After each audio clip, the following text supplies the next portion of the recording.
नमस्कार, बहुत स्वागत है आप सभी का हमारे इस खास बुलेटिन में। मैं हूं आपके साथ ज्योति यादव। चलिए बुलेटिन की शुरुआत करते हैं। बीजेपी प्रदेशाध्यक्ष मदन राठौर ने बीजेपी कार्यालय में प्रेस वार्ता की, जिसमें उप मुख्यमंत्री डॉक्टर प्रेमचंद बैरवा और कैबिनेट मंत्री सुमित गोदारा भी मौजूद रहे। राठौर ने कहा कि अशोक गहलोत की सरकार में उप मुख्यमंत्री से लगातार लड़ाई होती रही, जिससे सरकार चलाने का समय ही नहीं मिला। उन्होंने आरोप लगाया कि गहलोत सरकार में पुलिस कमजोर थी और माफियाओं को पनपने दिया गया, जबकि बीजेपी सरकार ने अपराध पर लगाम लगाई है। राठौर ने कांग्रेस पर आरोप लगाते हुए कहा कि वे विधानसभा में हर दिन विवाद खड़ा करना चाहते हैं। उन्होंने गोविंद सिंह डोटासरा को आड़े हाथों लेते हुए कहा कि डोटासरा ने सदन की गरिमा को नुकसान पहुंचाया और असंसदीय भाषा का इस्तेमाल किया। उन्होंने कहा कि कांग्रेस को माफी मांगनी चाहिए और सदन की कार्यवाही में सहयोग करना चाहिए। राठौर ने यह भी कहा कि गहलोत और डोटासरा को सदन का सम्मान करना चाहिए और अपनी भाषा पर काबू पाना चाहिए। उन्होंने आरोप लगाया कि कांग्रेस संविधान का पालन नहीं करती, बल्कि उसे अपनी जेब में रखती है। तो वहीं गहलोत सरकार में पुलिस मजबूर थी और आज मजबूत है।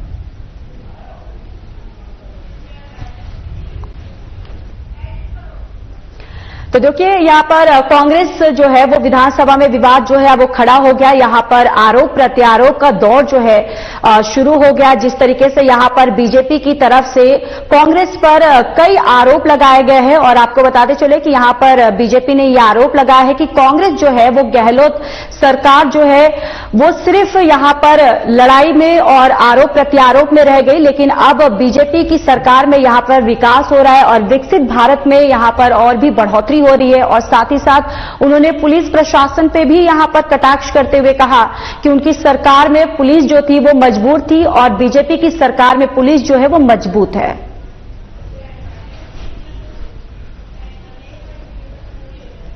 तो वहीं चित्तौड़गढ़ सांसद और बीजेपी के पूर्व प्रदेश अध्यक्ष सीपी जोशी डूंगरपुर जिले के दौरे पर रहे। इसी कड़ी में सांसद सीपी जोशी दामडी स्थित शिव मंदिर में पूजा अर्चना कर देश के सुख और समृद्धि की कामना की। इस अवसर पर दामडी के सर्व समाज और सनातन धर्म प्रेमियों उनका उपराणा और उड़ाकर उनका स्वागत किया गया।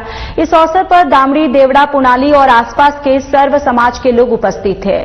सांसद सीपी जोशी के साथ कमलेश पुरोहित और गुरु प्रसाद पटेल, प्रभु पंड्या, सुरमाल परमार और हंसमुख पंड्या, शांतिलाल सुथार सहित ग्रामीण जन जो थे वो भी उपस्थित रहे।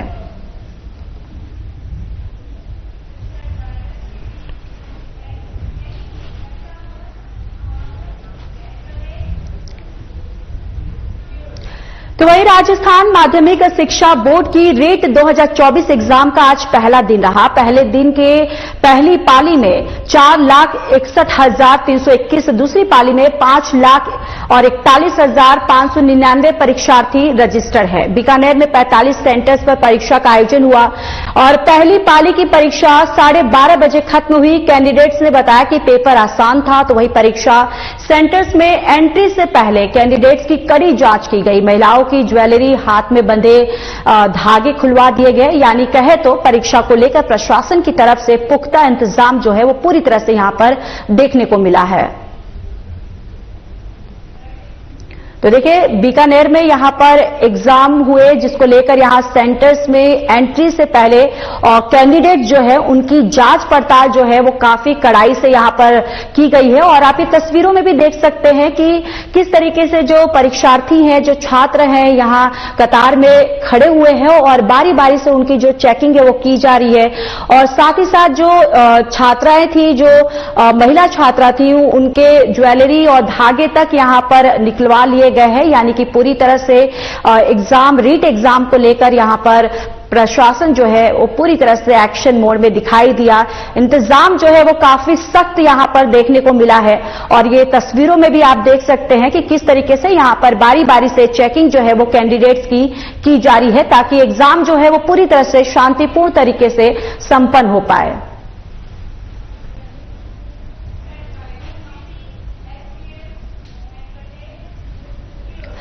चलिए अब खबरों में बात करेंगे बानसूर की, जहां बानसूर में रीट के पेपर को लेकर बड़ी संख्या में अभ्यर्थियों ने अपने सेंटर पर पहुंचकर परीक्षा दी।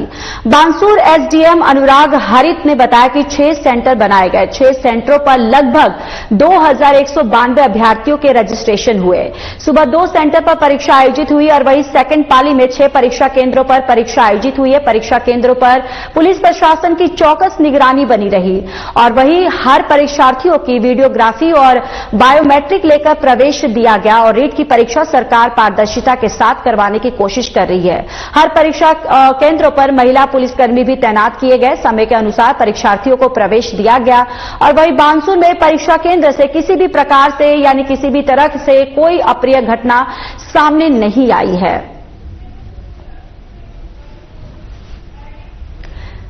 तो यहां पर रीट एग्जाम 2024 को लेकर देखिए किस तरीके से ये एग्जाम जो है, ये परीक्षा जो है वो शांतिपूर्ण तरीके से संपन्न हो, उसको लेकर यहां पर एक्शन जो है वो पुलिस प्रशासन जो है पूरी तरह से एक्शन मोड में नजर आ रही है और यहां पर इंतजाम जो है वो भी काफी कड़े किए गए हैं और जो छात्राएं हैं उनके लिए भी यहां पर महिला पुलिसकर्मी जो है वो भी यहां पर तैनात किया गया है और काफी तादाद में यहां पर जो महिला और पुरुष जो पुलिसकर्मी हैं वो यहां दिखाई दे रहे हैं और बारी बारी से चेकिंग की जा रही है ताकि ये जो रीट का एग्जाम है ये शांतिपूर्ण तरीके से संपन्न हो सके।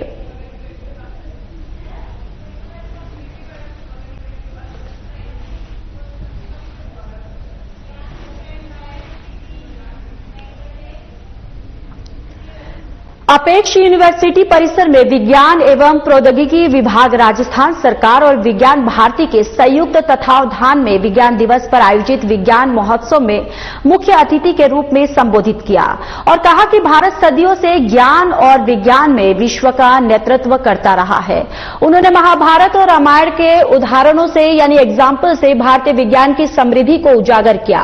मंत्री दिलावर ने बताया कि भारत ने दुनिया को शून्य की महत्वपूर्ण खोज दी है और आज चंद्रमा के दक्षिणी ध्रुव पर सैटेलाइट भेजने वाला पहला देश भी भारत है। उन्होंने व्यंग करते हुए यानी कटाक्ष करते हुए कहा कि जब अंग्रेज भारत आए तो हमारी जलेबी और कृषि तकनीकी को देखकर हैरान थे। मंत्री ने युवाओं को विज्ञान के क्षेत्र में नए कीर्तिमान स्थापित करने और आने वाली पीढ़ियों को प्रेरित करने का आह्वान किया। कार्यक्रम की शुरुआत में मां सरस्वती के समक्ष दीप प्रज्वलन से हुई और इस अवसर पर doctor Nagendra Sharma, professor Somdev Shantanu, professor Ashutosh Sharma और वी सरवन कुमार ने भी संबोधित किया है।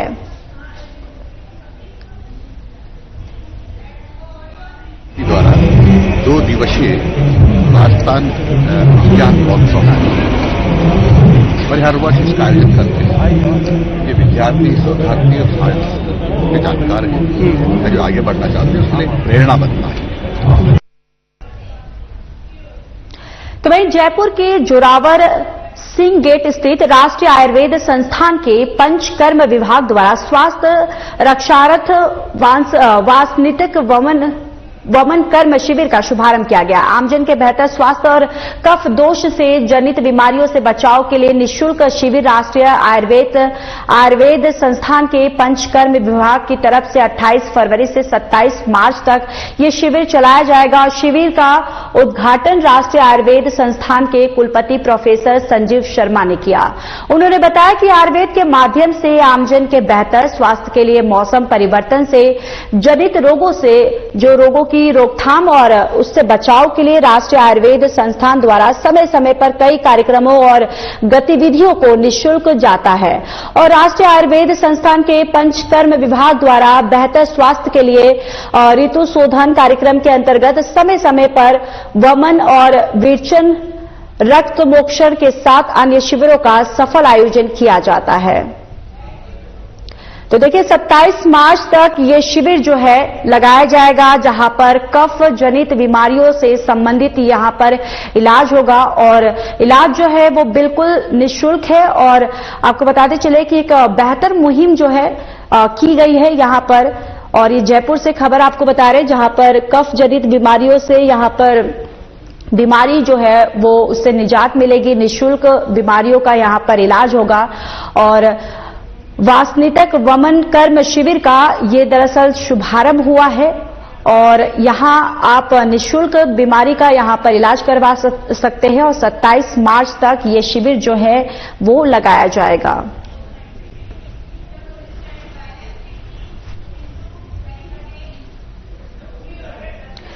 चैत्र प्रतिपदा पर हिंदू नववर्ष के प्रति जागरूकता बढ़ाने के उद्देश्य से कर्मवान फाउंडेशन द्वारा हिंदू नववर्ष स्वाभिमान यात्रा का आयोजन किया जा रहा है। इसको लेकर गुरुवार को एक प्रेस वार्ता आयोजित की गई। फाउंडेशन के वेद व्यास ने पत्रकारों को बताया कि ये यात्रा 28 फरवरी को बीकानेर के दमाणी चौक से रवाना होगी। यात्रा में 10 4 व्हीलर शामिल होंगे जो राजस्थान के बीकानेर, फलौदी, जैसलमेर, बाड़मेर और बालोतरा, जोधपुर और नागौर जिलों तक पहुंचेगी। इस दौरान करीब 1500 किलोमीटर की दूरी तय करेंगे। इस अभियान का उद्देश्य लोगों में हिंदू नववर्ष के प्रति जागरूकता बढ़ाना और इसके महत्व को प्रचारित करना है ताकि अधिक से अधिक लोग इस परंपरा को सम्मान दें और उत्साह के साथ नववर्ष जो है वो मनाएं।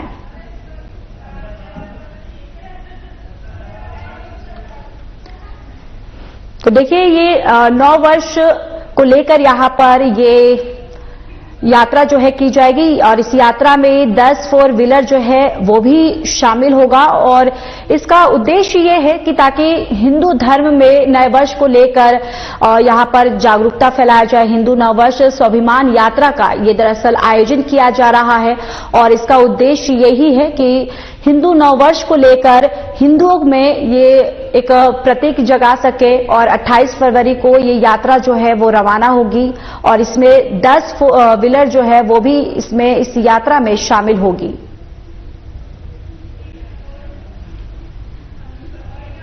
कर्मवान फाउंडेशन के तत्वाधान में हिंदू नववर्ष हमारा स्वाभिमान यात्रा निकाली जा रही है जो 28 तारीख को कल बीकानेर से दमानी चौक से रवाना होगी और पश्चिमी राजस्थान के 7 जिलों में यह यात्रा घूमेगी और यात्रा का मुख्य उद्देश्य एक ही है, हिंदू नववर्ष वैसे ही मनाया जाए जैसे 31st सेलिब्रेट किया जाता है और यह हमारा प्रयास है कि भाई हिंदू नववर्ष भी बड़ी धूमधाम से मनाया जाए। इसके लिए यह यात्रा निकाली जा रही है और बीकानेर में भी खूब सारे दुकानदारों से और प्रतिष्ठानों से संपर्क किया, रेस्टोरेंट, कैफे उन लोगों से कि वो भी उस दिन 31st की तरह ही अपने प्रतिष्ठानों को सजाए। तो वहीं बानसूर के रामपुर के समीप सबलपुरा की पहाड़ियों में प्रसिद्ध चूड़सिद्ध बाबा का विशाल मेला बड़े ही धूमधाम के साथ आयोजित किया जा रहा है। लोग पैदल हाथों में बाबा का निशान लेकर मंदिर तक पहुंच रहे हैं। तो वहीं चूड़सिद्ध बाबा की आसपास के क्षेत्र में अच्छी मान्यता है। मेले के दिन सभी घरों में दाल चूरमा बनाया जाता है। बाबा की जोत देखकर परिवार में सुख समृद्धि की कामना करते हैं। यहाँ नवविवाहिता जोड़े बाबा के मंदिर में माथा टेक कर नए जीवन की शुरुआत करते हैं और एक दिन पहले यानी कि महाशिवरात्रि के दिन से ही दूर दराज से यात्री मेले में पहुंच रहे हैं और बाबा के दर्शन कर रहे हैं। चूहड़ स्थित महाराज के मेले के साथ ही क्षेत्र में मेलों की शुरुआत हो चुकी है और मेला कमेटी की ओर से श्रद्धालुओं के लिए खास इंतजाम जो है वो भी किए गए हैं। तो बानसूर से एक खबर है जहां पर चूड़सिद्ध बाबा का ये मेला जो है आयोजन किया गया है और हाथों में निशान लेकर श्रद्धालु जो है इस बाबा के दर्शन करने के लिए पहुंच रहे हैं और इस मंदिर में श्रद्धालु जो है वो पहुंच रहे हैं। नवविवाहिता भी इस मंदिर में अपने नए जीवन की शुरुआत को लेकर कामना करने के लिए यहां पर पूजा अर्चना करने के लिए इस मंदिर में पहुंच रहे हैं।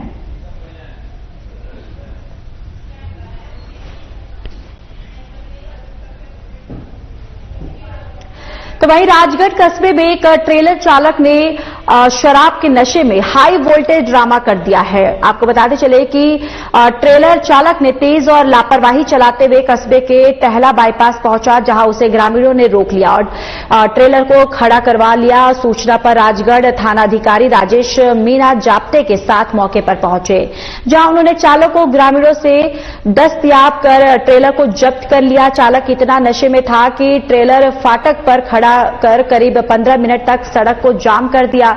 गनीमत ये रही कि उस समय ट्रेन की आना नहीं हुआ और दुपहिया वाहन चालकों के साथ किसी बड़ी घटना होने से बच गई है। पुलिस ने मामला दर्ज कर जांच शुरू कर दी है। देखिए ये अलवर से खबर है जहां पर आपको बताते चले कि एक हादसा जो है वो होते होते टल गया और अब देखिए इस पूरे मामले का जो पुलिस ने संज्ञान ले लिया है और इस पूरे मामले पर पुलिस ने एफआईआर जो है वो दर्ज कर लिया है और साथ ही साथ पुलिस जो है अपनी कार्रवाई अपनी जांच पड़ताल में जो है वो जुट चुकी है। लगातार इस पर जो भी आगे की कार्रवाई है वो पुलिस के द्वारा की जाएगी। और शराब के नशे में दरअसल ट्रेलर चालक जो है वो हाई वोल्टेज ड्रामा करते हुए यहां नजर आ रहा है और जिसके बाद पुलिस ने इस पूरे मामले का संज्ञान लिया। आपको ये भी बताते चले कि 15 मिनट तक उसने हाई वोल्टेज ड्रामा करने के बाद 15 मिनट तक यहां पर यातायात को उसने बाधित किया, रोड जाम कर दिया था, जिसके बाद आनंद फानन में पुलिस जो है वो मौके पर पहुंची और इस पर अब मामला जो है वो दर्ज कर लिया गया है। अब जो भी आगे की कार्रवाई है वो पुलिस के द्वारा की जाएगी।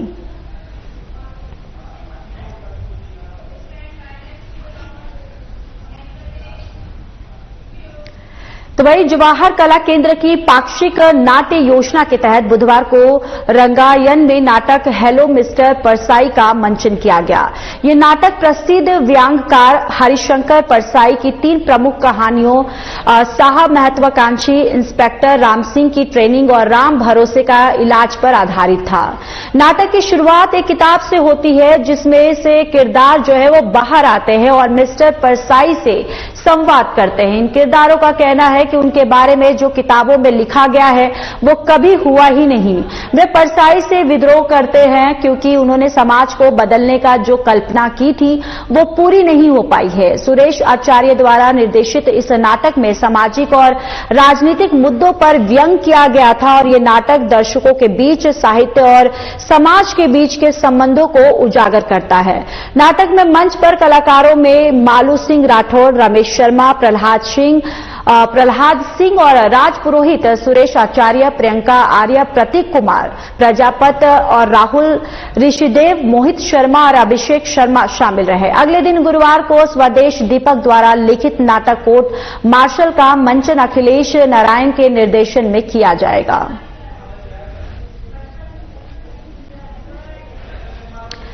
तो देखिए सामाजिक मुद्दों पर अब ये व्यंग करता ये जो नाटक है वो देखा गया है और ये नाटक जो है यहाँ पर हेलो मिस्टर परसाई नाटक का ये मंचन हुआ और एक व्यंग करते हुए इस नाटक में जो है वो प्रसारित किया गया है, देखा गया है। और आपको ये भी बताते चले कि इस नाटक का जो मंचन जो है वो जयपुर में हुआ। हेलो मिस्टर परसाई नाटक का ये मंचन जो है हुआ है जहां पर परसाई की कहानियों पर आधारित नाटक का मंचन हुआ और पूरी तरह से व्यंग के आधार पर किया गया है।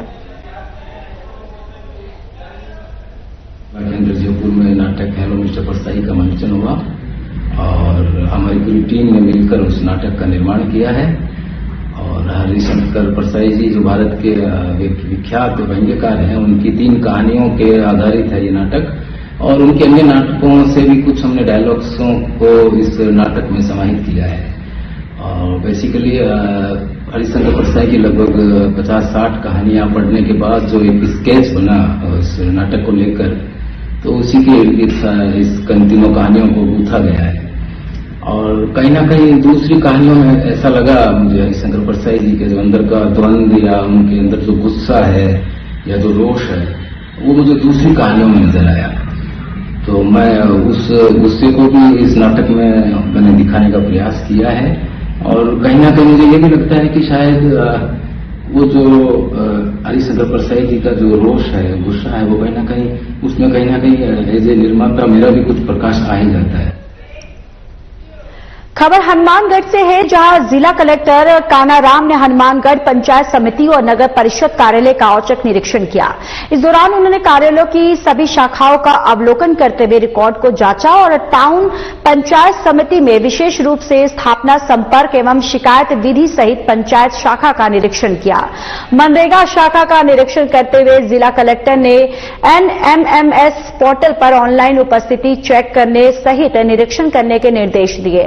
हनुमानगढ़ और नगर परिषद के निरीक्षण दौरान रिकॉर्ड रूप में सीसीटीवी कैमरे लगाने और फायर सिस्टम इंस्टॉल करने के निर्देश दिए। जिला कलेक्टर ने कहा कि निस्तारित पत्रावलियों के रिकॉर्ड को रूप में रखवाया जाएगा और नामांतरण के निस्तारण की पेंडेंसी को शीघ्र दूर करने, निर्माण कार्य में कार्यादेश जारी होने के बावजूद शुरू नहीं हुए कार्यों को जल्द शुरू करवाते हुए पूर्ण करवाने के निर्देश दिए गए। इस मौके पर हनुमानगढ़ नगर परिषद आयुक्त सुरेंद्र कुमार यादव, हनुमानगढ़ विकास अधिकारी राजीव यादव और एडीओ रामेश्वर लाल, अशोक शर्मा और कमल सिंह शेखावत मौजूद रहे।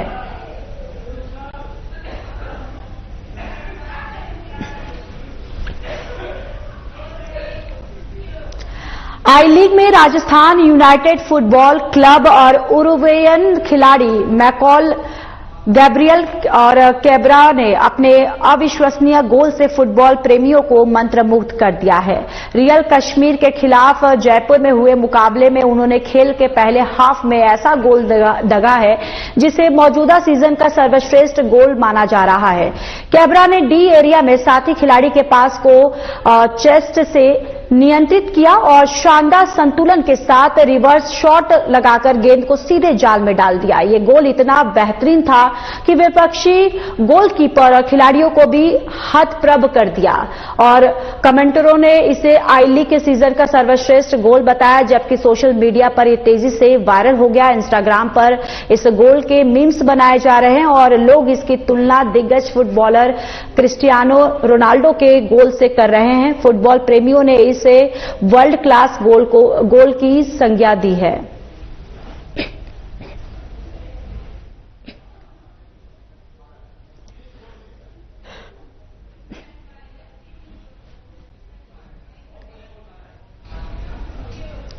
सोमवार को टीबी मुक्त ग्राम पंचायत अभियान के अंतर्गत मिनी स्वास्थ्य भवन सेठी कॉलोनी स्थित सभागार कक्ष में एक कार्यशाला का आयोजन किया गया। इस कार्यशाला में अभियान के तहत आयोजित होने वाली गतिविधियों पर विस्तृत और विचार विमर्श किया गया। कार्यशाला के मुख्य वक्ता राज्य क्षय और रोग अधिकारी डॉक्टर पुरुषोत्तम सोनी ने अभियान के विषय में गहराई से जानकारी दी। उन्होंने जिला और ब्लॉक स्तर पर की जाने वाली गतिविधियों पर चर्चा की और पीपीटी प्रेजेंटेशन के माध्यम से अभियान के 6 प्रमुख इंडिकेटर्स पर प्रकाश डाला। डॉक्टर सोनी ने टीबी मरीजों की अधिक से अधिक सैंपलिंग और सीबी नोट 1-2 नोट और मशीन के जरिए टीबी स्क्रीनिंग के महत्व पर जोर दिया। इसके अतिरिक्त उन्होंने लैब टेक्नीशियन की ट्रेनिंग और रेफरल सिस्टम को बढ़ाने और सैंपल ट्रांसपोर्ट स्टेटस के प्रबंधन के विषय में भी बताया। उन्होंने ये भी कहा कि हर टीबी मरीज का निक्षय आईडी बनाना और निक्षय पोर्टल पर समय पर एंट्री करना आवश्यक है। साथ ही उन्होंने निक्षय मित्र बनाने में जनप्रतिनिधियों और आमजन की सहभागिता पर भी बल दिया है। संबंधित गतिविधियों पर चर्चा करते हुए डॉक्टर सोनी ने सभी कार्यों को नियत समयावधि में प्रभावी तरीके से संपन्न कराने की आवश्यकता पर जोर दिया है। कार्यशाला में उपस्थित अन्य प्रमुख वक्ताओं में संयुक्त निदेशक जयपुर जोन डॉक्टर यदुराज सिंह शामिल थे। उन्होंने अभियान में समाज के प्रत्येक वर्ग तक जागरूकता का संदेश पहुंचाने के महत्व को रेखांकित करते हुए सभी से गंभीरता से प्रयास करने की अपील की। जिला क्षय रोग अधिकारी जयपुर प्रथम डॉक्टर रविंद्र कुमार खत्री ने सीबी नोट व 2 नोट मशीन की विशेषताओं पर चर्चा की। जयपुर द्वितीय के जिला क्षय रोग अधिकारी डॉक्टर रमावतार जायसवाल ने सामूहिक सहभागिता की महत्वता पर बल दिया, जिससे अभियान के लक्ष्य की प्राप्ति संभव हो सके। कार्यशाला में सीएमएचओ जयपुर प्रथम डॉक्टर रवि शेखावत और सीएमएचओ जयपुर द्वितीय डॉक्टर हंसराज भदालिया सहित संभाग के अन्य 6 जिलों के सीएमएचओ और डीटीओ और पीपीएम कोऑर्डिनेटर भी उपस्थित रहे।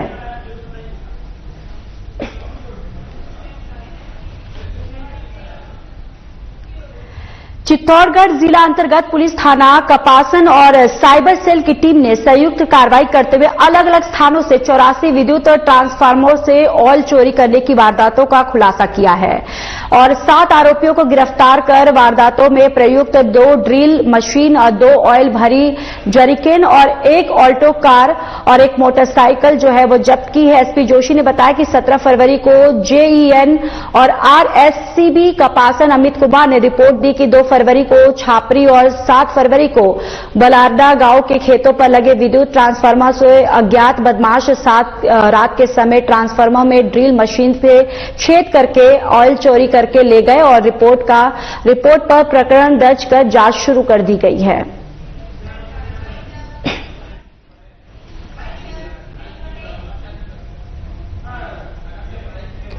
चलिए इस बुलेटिन में इतना ही। बाकी देश और दुनिया की तमाम बड़ी खबरों के लिए जुड़े रहिए हमारे साथ। नमस्कार।